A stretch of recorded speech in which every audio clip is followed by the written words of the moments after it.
He said.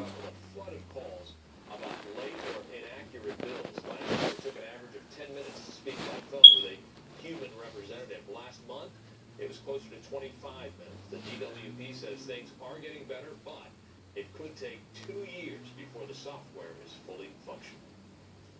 Cat lovers, you may be able to spread the love just a bit more if a certain law is approved. Daly City Councilman Paul Koretz is trying to change the city code to raise the limit on cat ownership from 3 to 5. Under the current law, it's illegal to own more than 3 cats at a time unless you have a kennel permit. Koretz says the current cap hurts efforts to get animals off the streets and out of shelters.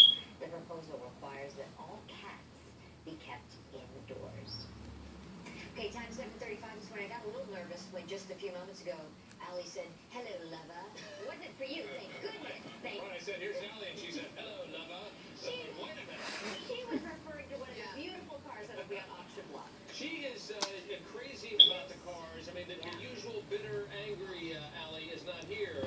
She is more excited than ever. Allie, these are our favorite people in the world. Oh, Mark Krisky and I are obsessed with Lincoln auctions. Yes. When they first came last year to what are you gonna do about it, huh? Mark, that's where all the magic happens. So they wheel those cars on up to Just as Georgia.